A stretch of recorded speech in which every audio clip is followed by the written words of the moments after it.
Kay Idol Matthew. Sir, magandang umaga sa ating mga tagapakinig. Good morning mga idol. Good morning po. Ayan, umpisa natin ang ating talakayan ngayong umagang ito ng Webes. Talaga namang, sir, besperas na ng Valentine's ngayon. O, sinong ka-date mo bukas, sir? May ka-date ka ba? Unfortunately, wala yung ka-date natin dito eh. Pero syempre, yung family natin, i-date natin. Ayan, tama. So, yan, umpisa na. Hindi kasama yan sa questions natin. Una-una sa lahat, sino nga po ba si Sir Joshua Bugayong? Yan, syempre, si Joshua Bugayong po ang inyong lingkod ay nagsilbi bilang SK Federation President ng 5 taon. SK President sa Siyudad ng Dagupan. Syempre, isang konsyel na rin. At isa sa mga tagapaglaban rin ng mga benepisyo at karapatan ng ating mga Dagupeño. Mm-hmm. Ayan, so sa mga oras na ito, Sir Joshua, ano po bang pinagkakabalahan ninyo sa mga panahong ito? Yan, actually natapos yung termino natin bilang SK Federation President nung 2023 lamang, no, Idol Matthew. Pero kahit tapos na yung ating termino, ay patuloy pa rin tayong nagsiservisyo sa ating mga kabarangay, sa ating mga constituents sa Siyudad ng Dagupan. Hindi bilang politiko, pero bilang isang volunteer at public servant. Yan. Tuloy-tuloy yung pagbibigay natin at pangangamusta, pagpasyal natin sa mga, syempre sa mga lamay, ganyan. Pag may mga birthday, nakikikain tayo. Ano bang paborito mong pagkain, Konsi? Syempre pansit para Pansit. habang buhay. Ayan. Anong paborito mong sahog ng pansit? Ano yung una mong kinukuha pag kumuha ka ng pansit? Anong sahog? Meatballs. Gusto mo ba yung Konsi, yung pansit na maanghang o yung normal lang? Parang hindi ko pa na-try, Sir. Ay, hindi Idol pa. Matthew eh. Oo. Oo. Ako rin. Pag may chili oil, pwede. Oo, yan. So, ayan nga, nagsilbi kayo bilang SK Federation President. Lalo na dumaan yung pandemya sa inyo. Oo. Ano po ba yung kumbaga notable achievements niyo nung kayo po ay nakaupo bilang SK Federation President at naging, syempre, councilor po kayo dito sa lungsod ng Dagupan? Yan, syempre, nung mga unang taon, Idol Matthew, no, nahirapan tayo dahil bagamat binalik ulit ang bagong SK, tayo yung pinakaunang batch na naging sangguniang kabataan ulit sa bagong batas. Yun. Siguro notable achievement natin, no, sa nung panahon ng pandemya, yan, unang-una hindi natin napabayaan yung ating mga kabarangay. Nagbigay tayo ng syempre ayuda dahil hindi sila makalabas sa mga bahay nila. Yan, kinamusta rin natin yung mga frontliners natin, Idol Matthew.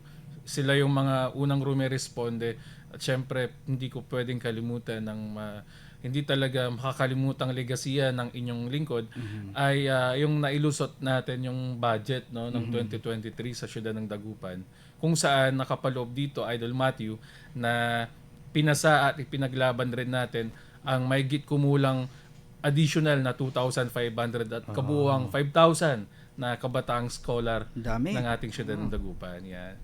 At talaga namang napakagandang achievement niya, no? At the same time nga po, syempre panahon ng pandemya yan na Sir Joshua, talagang hindi rin maiiwasan yung mga kritisismo na natatanggap natin. Paano nyo po ba na-handle yung mga ganong klaseng kritisismo nung kayo po ay nakaupo? Yan. Alam naman natin na we cannot please everybody, no, Idol Matthew. Kung may mga kritisismo, syempre yung mga bashers, ganyan, ginagawa na lang natin silang inspirasyon, no, para mas pag-igihan at pagbutihin pa natin yung ating paglilingkod, pagsiservisyo sa ating mahal ng Siyudad ng Dagupan. Kasi kung isipin natin yung mga basher, mas lalo lang tayong may stress. Pero ang ginawa natin, we make them as inspiration to do our work mas better, no. And at the same time, Sir Joshua, paano nyo naman na-balance yung nung panahon na kayo ay nakaupo at yung mga challenges personally na kinaharap niyo? Kumbaga yung work and life balance, paano ba to? Oo, pwede ko sabihin, Idol Matthew, medyo hindi na rin ako nahihirapan dahil although may mga challenges, ganun, pero I make the most of it. Yung time management talaga, importante. Pangalawa, Idol, lumaki ako bilang independent na na anak ng aking mga magulang. At syempre yun, yung time management, importante yun. Pwede na balansin lang natin ang trabaho, ang syempre pakikipag halubilo sa mga kaibigan. Unang-una, hindi natin pwedeng kalimutan ang Diyos, syempre, ang nagbibigay sa atin ng lakas lagi. Yan. So, nung mga panahon na kayo ay bata pa kayo nun, ilang taon ba kayo nun? Nung, Nagsimula ako way back 2018, I think 23 years old ako, idol. No? college student pa kayo, kakatapos. Kakagraduate Kakagraduate. ko, idol, ng college. So, ano pong nagtulak sa inyo, syempre, para paglingkuran ang publiko po, lalo na dito sa lungsod ng Dagupan? Isa sa mga inspirasyon ko, Idol Matthew, kasi nung bata pa lang ako ay sumasama na ako sa mga public works. Lalong-lalo na ang aking pamilya ay nasa larangan rin ng politics, pagiging public servant. Yan, syempre si Mayor Belen Fernandez. Ginawa kong inspirasyon yon, no? Dahil nakikita ko si Mayor Belen na naging councilor, naging vice mayor, naging mayor. Nakita natin yung leadership skills niya. Syempre, tinagangan na unless serbisyo mayor, si Mayor Belen. Yan. Kaya ginawa kong inspirasyon at yun, siya yung nagudyok sa akin na balang araw magiging ganito rin ako ni Mayor Belen, no?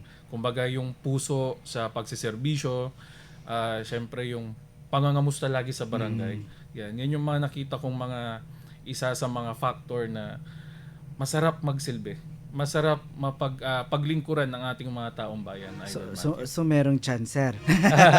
Maaga pa, no? Maaga Well, pa. anyway, Sir Joshua, ito, pangalawa sa huli nating katanungan, ano po bang advice ninyo sa mga kabataan tungkol sa kanilang pangarap? Siyempre, kayo nakapagtapos kayo ng pag-aaral, Yes. and at the same time, yung paglilingkod sa kanilang kapwa kabataan. Yes, yan payo ko lamang sa aking mga kabataan, idol, dito sa Atisyon ng Dagupan. Sa mga kabataan dyan, huwag niyong kalimutan na edukasyon. Siyempre, ang pinaka-importante yan. Pinaka-importante yan na regalo. Yan yung magiging regalo natin sa ating mga magulang mamaya, yung nakapag-graduate tayo. Kasi naniniwala tayo na edukasyon ang susi sa kahirapan. At syempre, isa sa mga prioridad ng ating syudad, kasama si Mayor Belen Fernandez at Vice Mayor BK Kua, yung edukasyon. Kaya tayo nagbabudget ng malaki sa scholarship program, no? Syempre, gusto natin na lahat ng kabataan ay makapagtapos at later on, pag nakapagtapos din ay kayo rin po yung mga makakatulong sa ating mga magulang tungo sa hirap ngayon, di ba? Makapag-apply ng trabaho. At least we are proud na nasabihin na itong kabataang to ay isang proud graduate ng Dagupan City at taga Dagupan. Hindi niya sasabing, anong ulam? Maanong ulam. Yun yung trending ngayon, no, Sir Matthew, talaga idol. naman. Last na, Konsi, ano pong mensahe ninyo sa mga kapwa ninyo Dagupenyos sa umagang ito? Yan, syempre sa aking mga kababayan, ang mga idol sa siyudad ng Dagupan, mag-ingat lamang po tayo lagi at syempre wag po tayong mawalan ng pag-asa. Kung ano man po ang mga problema ating naharap, problema lang po yan. Kung importante ay magdasal po tayo sa taas. At syempre, wag po tayong susuko. Sabi nga po nila, anos labat, walang sansya. Yan. Good morning mga idol. Former Councilor Sir Joshua Bugayong. Impormasyon, intriga, Wait lang pa, Issue. final spills ko lang, sir. eye for an eye. Gising na! Balita na! AFM News. At yan, live nga po nating nakausap ang dating konsehal dito sa lungsod ng Dagupan, Sir Joshua Bugayong. At para sa ating huling insight sa ating Eye for an Eye, sabi ni Idol Marley Valdez, sabi niya ang masasabi ko ay kung paano unlad ang ating ekonomiya sa ganitong pamamaraan nila kasi hindi naaayon o hindi saklaw ng kanilang organisasyon sa kanilang itinatag na aktibidad. No, ito yung usapin pa rin patungkol nga sa mga party list na di umano ay hindi na ire-representa itong mga marginalized sectors. Sabi dito kung akala natin sila ang makakatulong at madaling lapitan pero sa paanong paraan daw umano ito magagawa? dapat sila mismo na matatag ay may malalim na kaalaman sa napiling organisasyon o yung nire-representa po nila, di ba? For instance, yung iba, meron yun na 4-piece party list, dapat membro ng 4-piece yung ang mag-a-adjust at hindi, no? Sila dapat ang mag-a-adjust at hindi tayo na taong bayan kasi ginusto nila yan at gawin nila ito para sa atin, hindi lamang para sa kanilang pansarili. Unang-una sa lahat kaya tumakbo tayo mga public servants natin upang pagsilbihan tayo, ang pagsilbihan ng publiko at hindi sila ang ating pagsilbihan, di ba? Dahil minsan ang nagiging notion, di ba? Parang sila pa yung magiging boss natin. Naalala ko yung sumalangit nawa, ang former president Noynoy Aquino, di ba? Ano sabi niya? Kayo ang boss ko. Hindi sila yung mga boss natin. Kung di magbibigay sila ng serbisyo sa atin, lalo na itong mga party list in representing the marginalized sector. Well, anyway mga idol, sa ating pagtatapos, batiin natin na ang lahat ng umantabay po sa atin online at on air. Maraming salamat po sa inyong pagtutok sa programang IFM News Prime Edition. Ako po ang inyong naging tagapagbalita sa ngalan ni Idol Mark Espinosa, nagbabalita live mula sa himpilan ng IFM Dagupan. Binabati ang lahat, Masantosya Agaw, Pangasinan, Masantosya Agaw, lungsod ng Dagupan. IFM News. IFM News. IFM News. Mas pinalakas na paghahatid ng mga balita